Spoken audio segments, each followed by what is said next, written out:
butereevu twolekedde eggwanga era Democratic Republic of Congo. Eno nno emmundu ekyaseka ebyaddala, era okusinziira ku gafeeyo galaga nti abayeekera ba M23 betwogerako babadde balangiridde ceasefire okusirisaamuko ku mmundu, era babadde bategeezezza nti ennaku z'omwezi nga 4 omwezi ogwokubiri 2025 ceasefire eyo egenda kuba etandika. Kigendererwa ki ekiri emabega wa ceasefire? Byonna tugenda kuba tubiraba, ate era munnange tuyingirire ddala mu ddwaniro tulabe amagye ge South Africa gayisizza gatya abayeekera ba M23. Babayeekera tebafudde oba bafudde? Kubanga waliwo bingi nnyo bye bagamba nti abayeekera ba M23 bye bagezaako kubeera nga bakwekerera,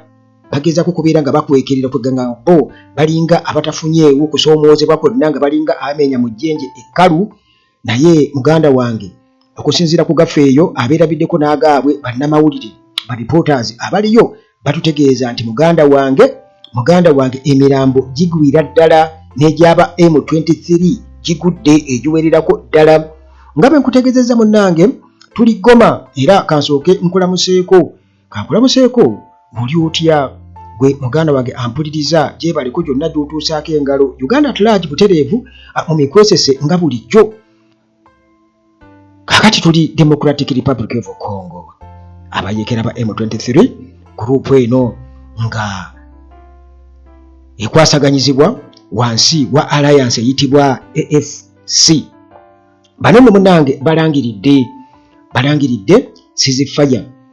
bagirangiridde era nga benkutegeezezza nti nga yakutandika February nga 2025. Ensonga ezimu ku nsonga zibabwa bo ku side eyaabwe, so si ku side eyaba observers. Bagamba nti ensonga ya humanitarian concern, nti abantu bayisiddwa bubi nnyo, abantu ababulijjo tebalina byakulya, bafudde, bakubiddwa, ebintu ebifaanaganako bwe bityo, tebalina bye bakozesa, bintu byakozesa mu bulamu bwa bulijjo, bali awo babundabunda bubunzibunzi, bali mu dduka, kwegamba ekyo kye bagezaako kubeera nga beekwasa, humanitarian concerns. Kakati munnange, timing eno eya ceasefire okulangirira okuyimirizamuko ku mmundu kiddiridde South Africa okulayira nga bwegenda okwongera amaanyi mu magye gaayo agali mu Democratic Republic of Congo,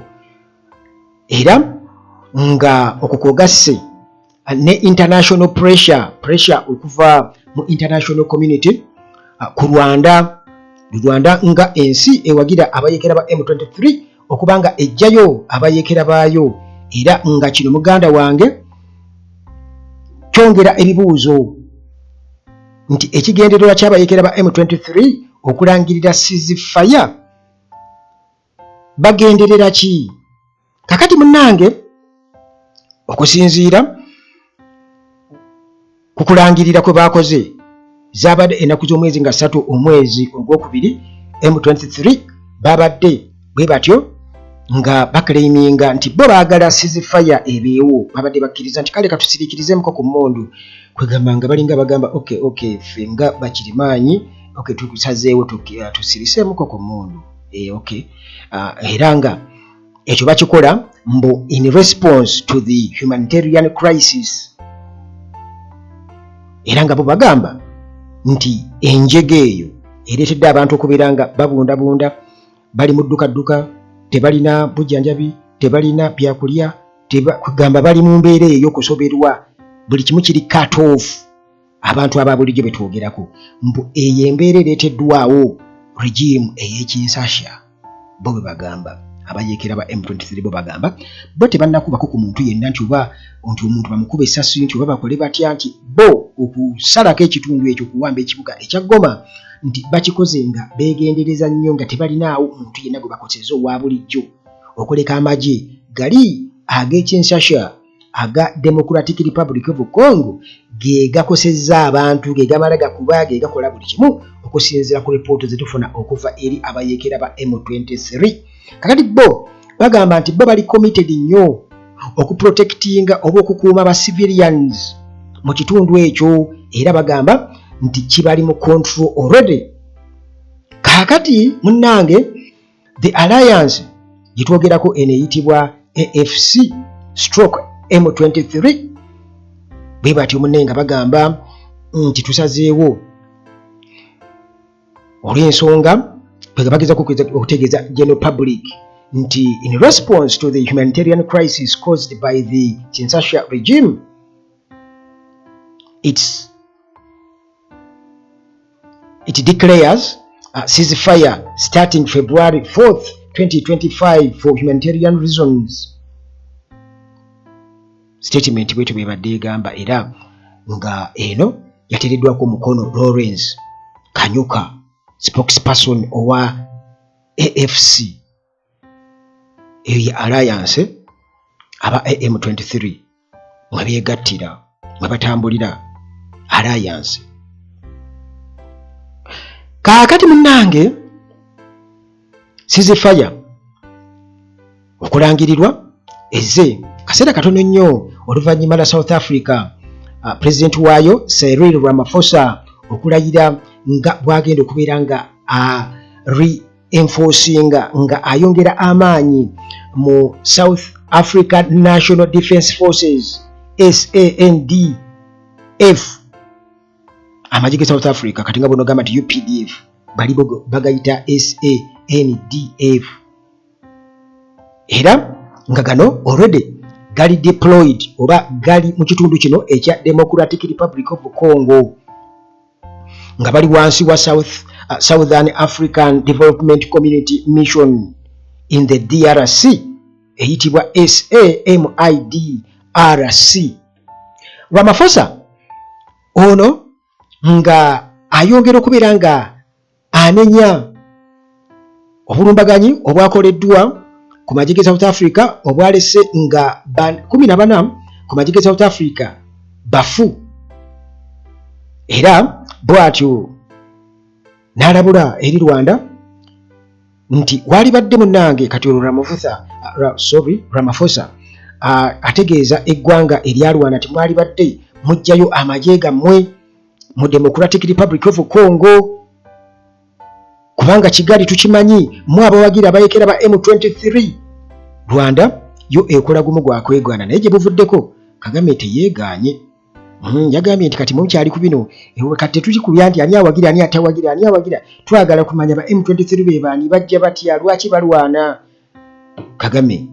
emboozi ye nagikuwaddeko nga ngezaako okubeera nga ate nkuvunjisiza mu lulimi olwaffe emboozi kweri wano ku Uganda Tragic nga Kagame ategeeza nga ye muganda wange bwatafaayo yadde teyebuya yadde n'akamu teri muntu n'omayinza kumutiisa. Kagame kakati Ramaphosa bwatyo nga atutegeeza era nga alabula amagye g'e Rwanda gali badde gavaayo kubanga agenda kwongera amaanyi mu ggye erya South Africa bagenda kulyasimula bugolo. Kakati munnange mu kaseera ke kamu ateera ensi z'abazungu Western countries omuli United States of America, United Kingdom nabo bongedde pressure oba akazito ku ggwanga erya Rwanda okubeera nga munnange balekeraawo okuwagira abakyankalanya oba abajambula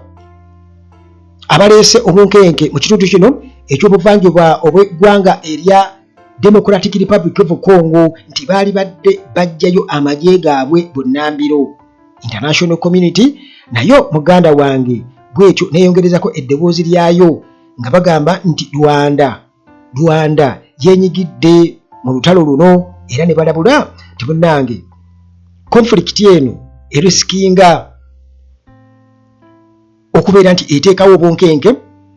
mu region nti eyinza muganda wange okuvaamu kye bayita broader regional crisis. Kakati UK bwetyo neerabula Kigali nti munnange muyinza n'okufiirwa akawumbi ka $1 ke mubadde mufuna buli mwaka mu global aid ng'obuyambi singa Rwanda erimizaayo amagye gaayo mu ggwanga erya Democratic Republic of Congo. Kakati UK erabula, United Kingdom bwetyo nga erabula nti akasente ako akali akawumbi kamu $1 ke bafuna buli mwaka nga obuyambi bayinza okukafiirwa singa balemezaayo amagye gaabwe e Congo. Waliwo omutume yagambye nti Rwanda already efuna sente nnyingi nnyo ezisinga akawumbi ke boogerako mu byobugagga bye basima mu Congo. Kikugamba nti yo already kati okubeera ng'ewamba waawo neyegira bweti already esima akasente kugamba efunamu nnyo mu magye gaayo oba mu involvement yaayo mu lutalo lwe batadde mu Congo n'abayekera ba M23. Kagamba kuwagira abayekera ba M23 efunamu kinene nnyo okusinga akawumbi kali bali ke boogerako $1 ke babawa buli mwaka. Ti omwaka bo bayinza okuba nga boozezzaamu obuwumbi n'obuwumbi. Anti Rwanda nabagamba wano nti okusinziira munnange ku ripooti ku katale k'ensi yonna ak'ebyobugagga eby'omu ttaka, Rwanda erina ebyobugagga nga tebirina waayo naye ate nga yeesinga okubitunda ku katale k'ensi yonna. Kitegeeza nti ebivuba ku mulirwano wali mu Democratic Republic of Congo. Kaakati munnange twakitegeddeko nti abayekera ba M23 babadde beefunyiridde okubeera nga basalako Bukavu, nga ne tawuni eya Bukavu nayo baagala okugisalako bagitwale. Abayekera bakyega bagamba si kituufu, era bo bagamba nti tebannafunamu ndowooza yadde n'okubasala mu ndowooza kugamba nti babe n'endowooza egamba nti bawambe Bukavu. Tebannaba kubeera nga bakirowoozaako newankubadde nga wabaddewo reports eziraga nti amagye ag'abayekera aga M23 bwe gatyo gabadde gatandise okubeera nga gamaakinga gagenda e Bukavu. Bano bakoze statement nga bagamba nti baagala okubeera nga bategeeza ensi yonna tebalinaawo kigendererwa kyonna kyakubeera nga bakapukyalinga Bukavu oba ebitundu ebirala byonna okuva ku Goma gye balina. Na era nga bo beesiba ku kimu nga bagamba nti bo bali committed, bafaayo nnyo mu kubeera nga bakuuma wamu n'okudefendinga ba civilians, nga era okukosa n'okubeera nti enfo ze babadde bawambyeko bazisigaza tezibava mu 5 okusinziira ku statement gye bafulumizza. Naye abatunuulizi b'embeera nga bweri bo bali skeptical ku M23 ku kituufu ddala ki ekiri emabega. Babuusabuusa ekituufu ddala ki ekiri emabega wa M23 bwe twogera ku bigendererwa byayo. Abasinga obungi bo bagamba nti ceasefire oba okuyimirizaamuko mu kulwana kuyinza okuba nga kuliko obukodyo, nga kuli tactical, nga tactical move edesigningiddwa obulungi okubeera nga babayinga time, nga beetaaga okubayinga time olwo basobole okubeera nga bezza obujja bazibe ebiwundu. Omanye olutalo muganda wange bagamba nti okuba musajja munno muganda wange olina okulekamu ezinaakuza. Naddala nga bwe kiri nti already pressure eyeeyongedde okubeera nti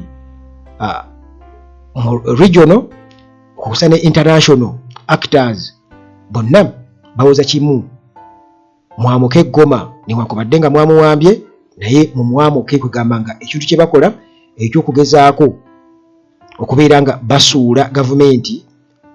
eya Kinshasa. Bajjukira babadde beewaanye nga bagamba nti bajja tuuka okubeera nga balumba ne Kinshasa bawambeyo. Kati ceasefire bo bano bagamba abatunuulizi b'ebintu ba analysts bagamba nti ceasefire are often used by armed groups to regroup and strengthen their positions. Era nga bagamba nti given M23's recent territorial gains, this could be part of a broader strategy to consolidate their control while deflecting international criticism. Wabula abayekera bano aba M23 nga bongera okubeera nga boogerezeganya kwegamba mu ngeri y'okubeera nga beerongoosa eri international community. Bano bavumiridde Congolese Armed Forces eya FARDC amagye g'e Congo nga bagavumirira ku kye baayise continued aerial bombardments targeting civilian areas, nti amagye ag'e Congo gakozeseza ennyonyi okubeera nga ne zi drone okubeera nga gakuba enfo ezirimu ba civilians gasuulamu bomu. Kati abajekera aba M23 kino bakivumirira ne military operations ezikoleddwa ku Kavumu airport nga bagamba nti abasirikale abamagye g'e Congo aba FARDC bano bakubyeyo zi bomu ne batta abantu nga bagezaako kubeera nti banunula ekitundu ekyo. Kakati bano era bongerezaako M23 etugamba nti aba SAMIDRC gano nga gemagye oba Regional Peacekeeping Forces Mission, amagye amakuuma ddembe amagwira balina okuva mu DRC. Bagamba nti ba Regional Peacekeeping Forces Mission is no longer justified mbu okubeerayo kw'amagye gano agabagwira amakuuma ddembe tekukyakola makulu. Era bwe batyo bafulumiriza ekiwandiiko nga bagamba nti we urge SAMIDRC to withdraw its forces from the DRC as we have repeatedly stated that their mission is no longer justified. Nti omulago gwe bakuba oba amagezi ge bawa amagye gano aga SAMIDRC amagye amakuuma ddembe galina okuvaayo mu kitundu ekya DRC kubanga babadde bajja bakyogera entakera nti missoni yaabwe tekyakola makulu. Kakati ceasefire eno okugirangirira bagirangirire mu kaseera nga waliyo extraordinary regional summit eno nga egenda kubeera Dar es Salaam Tanzania, era nga mu summit eno oba olukuŋŋaana luno tusuubira abakulembeze okuva mu ggwanga erya Rwanda, Uganda, South Africa, Kenya, Tanzania, Somalia wamu ne DRC okubeera nga basisinkana babigayegayeemu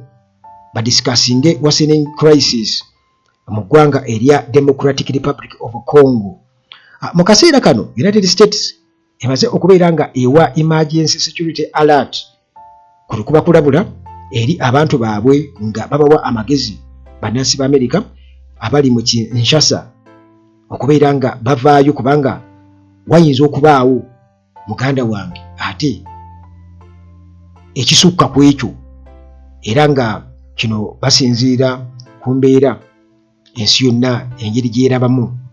situation engeri gyegenda esajjuka mu ggwanga lino erya Democratic Republic of Congo nti eyinza okubeera nga erya region yonna. Naye nga nze ekibuuzo kye neebuuza nze nga nze nti bw'otunuulira kati Kinshasa gyeri nti abayekera bali eno wala eno mu Eastern Congo, nti omuntu okubeera nti atuuka okulabula bannansi be okubeera nga bava kati eggwanga erya Amerika okubeera nga lirabula bannansi bali okubeera nga bava mu kibuga Kinshasa, kitegeeza nti waliwo ekintu bo oba oliawo kye balaba ate era nga bakimanyi kubanga jjukira zino entalo bazirimu butereevu ebyaddala kubanga Congo yafuuka yakugabana bya bugagga kubanga gwe teebereza nti kati nga Kony wane Uganda ali mu Northern Uganda eri naye wane e Kampala Amerika neegamba bannansi bayo nti muyamuke muveeyo mujjeeyo mukomeeyo bweno, olaba nti wateeka okubanga waliwo ekintu ekiba kigenda okugwa e Kampala essaawa yonna. Kati ekyo gwe muganda wange ampuliriza teekawo buteesi mu sittale oba underline nga waawo kubanga gye bujja maaso awo tuyinza okwesanga ge mawulire nti ate munnange gavumenti ey'ekinsasha ekyaliwo ebyo muganda kuba kyali kibaddewo okwo kubanga amagye ge Uganda, Rwanda n'amalala si mapya nnyo okubeera nga lumba eggwanga erya Congo nga bwe kyali ku mulembe gwa Seseseko yali Wazabanga Mobutu. Kiyinza okuba nga era munnange ne mu kiseera kino kitwewokera okubeera nga ate tubitineesinga. Kakati newankubadde waliwo ceasefire announcement okusinziira ku mbeera eriwo oba humanitarian situation nti mu kitundu kino ekya Eastern DRC ekyali mbi nnyo embeera y'abantu nti ebikozesebwa katugeze nga emmere, amazzi, okuba nti abantu bali mu dduka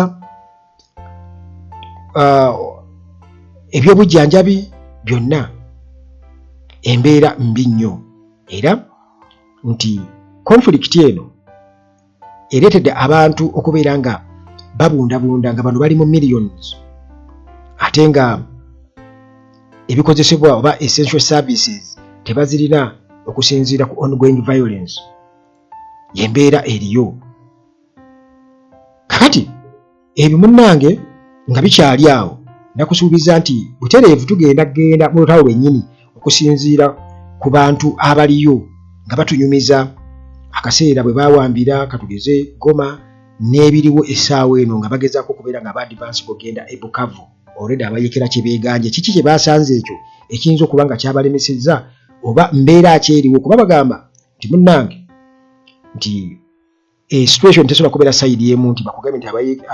abasirikale ba Congo bawanise nti basse aba South Africa nti bo abayekera ba M23 nti bo bali awo bakuba bukubi tebatta kiki ddala ekiri mu ddwaniro. Kati bano batugamba nti abantu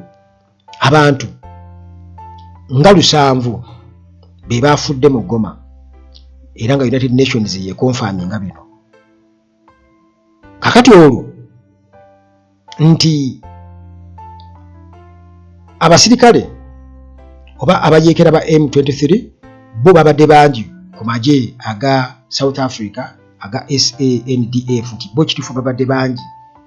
naye mu bungi bwabwe still amagye gano aga South Africa gabaseemu abasobola 600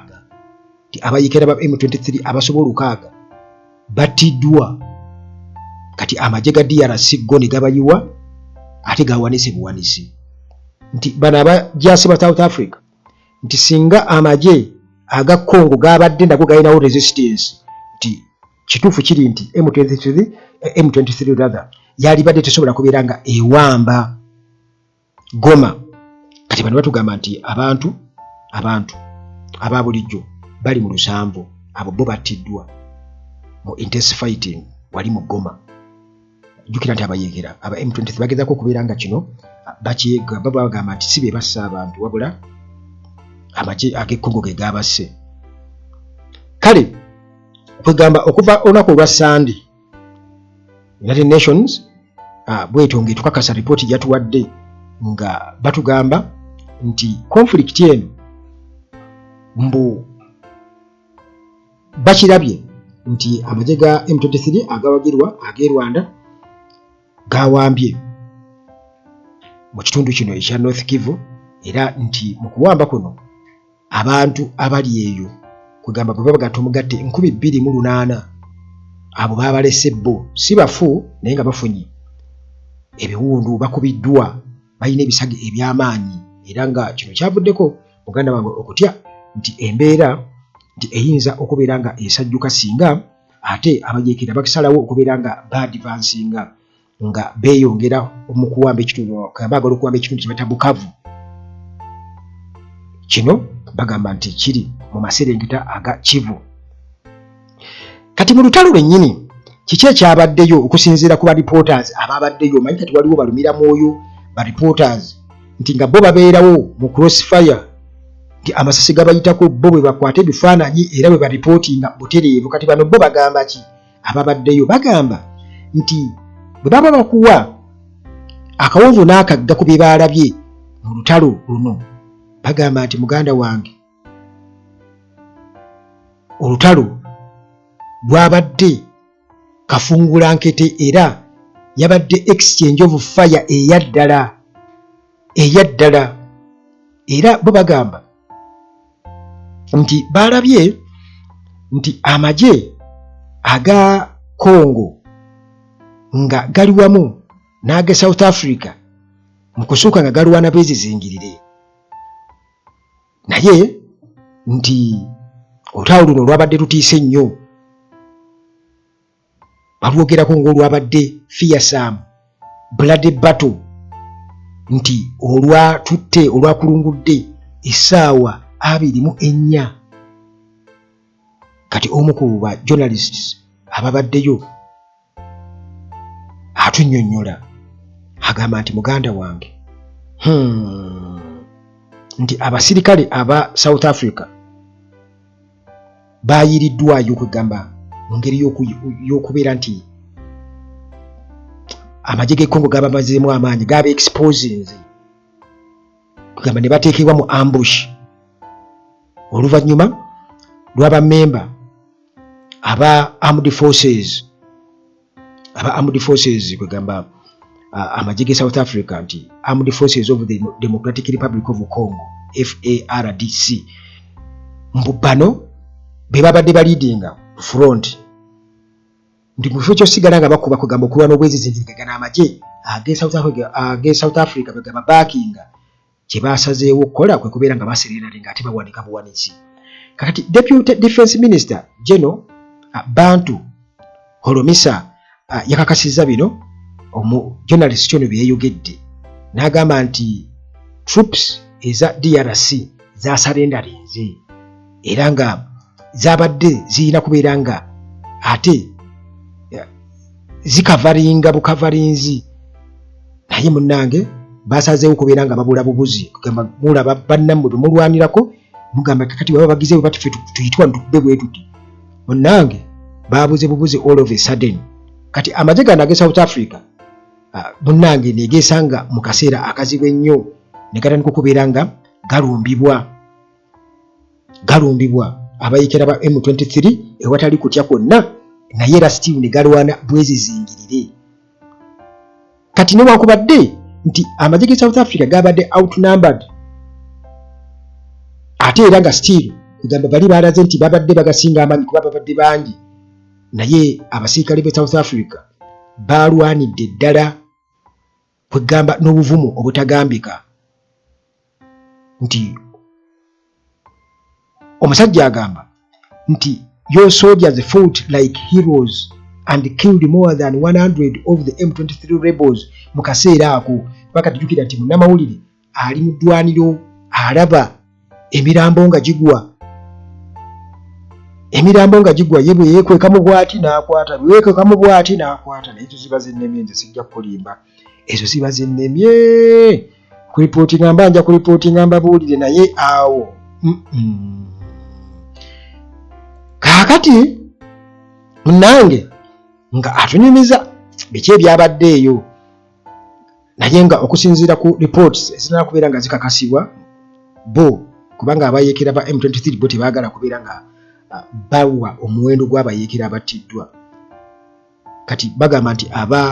SANDF beba magye aga South Africa nti bayinza okubanga okusinziira ku mbeera nga bwe yabadde nga basse abayeekera abasoba mu 600 ate nga abamu bo bagamba nti omuwendo gwasusse mu 600 ogwo mutono nti bali eyo mu 600 oba kumpi n'okuwera 10,000 naye ng'ekituufu kiri nti amagye ge South Africa gabadde gasobola okulwana naye amagye g'e Congo ge gasinze okubeera nga gabayiwayo era nga Holomisa yayogera munnansi wa Congo nga ayogera amazima agamba nti tufu amagye gaffe ge gabayiyeeyo bano bo nga baserenda ne bawanika buwanisi omanyi nja kujja wano nnoonye nkubuulira ensonga lwaki ddala kituufu ejjere Congo lino linafu nnyo ebyo nabyo biri awo lwaki ejjere Congo lino kuba buli muntu yeebuuza nti bano abasajja bamanyi kuzina buzinyiri engala tebasobola kwerwanako kiki kubanga ekintu kye baakoze kwegamba babadde bangi naye ate nkugamba bawanika buwanisi balinga abaatidde emmundu. Ebyo tugenda kuba munange tubyogerako lumu Mukama Katonda ng'atusobozesezza tulabe eddala eggye lya Congo lino liririjja. Lwaki linafu nnyo bwe lityo? Kiki ekivaako ebyo? Tugenda kuba tubiraba. Naye kakati bano amagye ge South Africa aga SANDF bwe gatyo gaazudde era nga mu kwezuula nti mu butuufu enjega eno etugwiridde batusudde mu ambushi n'ebirala tukoze ku kye tukoze. Kati bano baaririzinze statement ekonfirming ekakasa nti wabaddewo okufa okw'abasirikale bwe babadde 3 mu kiseera ekyo ku lunaku lwa Mande, era nga kigambibwa okuba nti bano baakubiddwa bomu, water bomb, bombo eno yabakobye era nga yalonkingiddwa aba M23 nga bagikasuse ku beesi yaabwe. Kati statement era bwetyo nga batukakasa nti amagye gaabwe gabadde mazira nnyo, gabadde mavumu nnyo, era nga baatuse n'okubeera nga bo kwegamba balwanira ku international war convention, amateeka gaayo nga bwe galagira nti baatuse n'okuwanika flag eya white okusobozesa abayekera ba M23 okubeera nga bajja okuŋŋaanya emirambo gyabwe. Si bwe mumala okukuba ne mukuba ne muwanika flag eya white ne mugamba mujjewo emirambo gyammwe, nammwe ne mugamba ne mujjayo egyammwe gye babeera bakoze eki base mu kaseera ako tebaba kulwana wabula kuba kujjawo mirambo. Ne mulaba oli nga wali oba opponent ali mu kujjawo mulambo, nammwe mujjawo gyammwe nga mugenda. Kati akaseera bwe katuuka ndowooza nga muddamu nga flag bamaze okubeera nga bakola ki, naye kugamba okusinziira ku international war conventions nti kasaba raisinga flag ya white kiba kitegeeza nti wagenda kubaawo okulekeraawo kube ebyasi, kati mugende mugyeyo emirambo gyammwe oba mukole kye mwagala mu kaseera ako. Tewaba agenda kubakuba mukolo ne bw'osaana ogenda ku sayidi y'abali endowooza nga bakulaba tewabaawo akola ki kasooba nga tugenze kulumbagana. Ekyo munnange kirimu mu mateeka ga ntalo, international war conventions. Kakati nti bano batugamba nti flags zawanikiddwa eza white okusobozesa abayekera ba M23 okujjayo emirambo egy'abantu baba bafudde ababadde bagudde buli wamu. Kati mbu amagye gano aga South Africa abasirikale baabwe nti beetaaga okubeera nga ekyo at least ensi yonna ekibatenderezaako olw'okuba nti basobodde okubeera nga baobservinga international war conventions, nga okusinziira ku international war conventions nti kirambikiddwa nti flag eya white kasaba giwanika kitegeeza nti okuba ebyasi kukoma awo, shooting must stop. Kati abitubuulira ebyo ye munnamawulire kugamba bali abaabaddeyo eri okubayaganya tubuulira erinnya lye, naye nga bannamawulire abaabaddeyo nga amasasi ganyooka batubuulira ebyo. Era bino Holomisa ku sayidi eya Congo naye abikakasa era ng'agamba nti amagye gano aga South Africa bwe gatyo nago gasobodde okubeera nga gajjayo abantu baabwe ababadde bafunye ebiwundu okusobola okubeera nga bafuna medical attention. Kati kiki ddala twegamba ekyabaddewo nti yo M23 yabadde emenya mu jjenje kalu? Ekyo kye kibuuzo. Wati kukuba wabaddewo strategic setback for M23. Kati ensonda okuva e Congo zino zitugamba nti oluvannyuma lw'okubeera nti babadde bakuŋŋaanyiza emirambo olubawanise flag aba M23 abayeekera bwe batyo kye baakoze kwe kubeera nti emirambo gino bagikupulira tebagiraga mu mawulire, tebaagala kulaga nti nabo bafunye heavy loss, era nti babadde nti bawuliddemu omusera amagye aga South Africa ekyo tebaagadde kubeera nga kirabika era emirambo bwe batyo kye baakoze beejaabwe kwe kugikubulira ye tebaajogere tebaagiwaddeko bonna bwino yenna tugende bwonoonya nti abayeekera bali bameka tebayeekera bagambe nti baatuseemu bwe bati nedda baafudde kimugonyo okulaga nti bo munnange baabadde beeyongerayo bweyongezi era nga ze zimu ku nsonga ezirabika okuba nti lwaki ekyokubeera nti bamaakinga nga bagenda e Bukavu bakyegaanye nti bo tebalina intention olw'ensonga nti baabadde bakitegedde nti tebigenda kuba byangu yadde n'akamu oluvannyuma lwa President Ramaphosa owa South Africa okulangirira nti kanyongere mu kkoko lyange kale tukole ki tulabe kale munnange ebyo bitonotono ebyaliwo oba ekugamba bwe tukuba tooki naddala mu biki ebiriwo na biki ebyaliwo nga amasasi gateganyooka nti ebyomunda oba oli awo bye batatubuulira byebyo embeera ekyagendera ddala mu maaso tugenda kweyongera okubeera nga tukakasa nga bwe nkutegeezeza nti ceasefire eno abayeekera gye baataddewo ekigendererwa kyayo kiki ekigiri emabega ddala kye bawogera bakitegeeza nti tebaagala kweyongerayo mu bitundu ebiranga Bukavu oba n'okumaakinga okugenda e Kinshasa tebaagala kugenda ebyo byonna muganda wange tugenda kuba tweyongera okubeera nga tubitegeera wano ku Uganda at large nga bwe kiri nti munaye tukubulira ebyo ebiriwo ebyaliwo n'ebyo ebirijja akume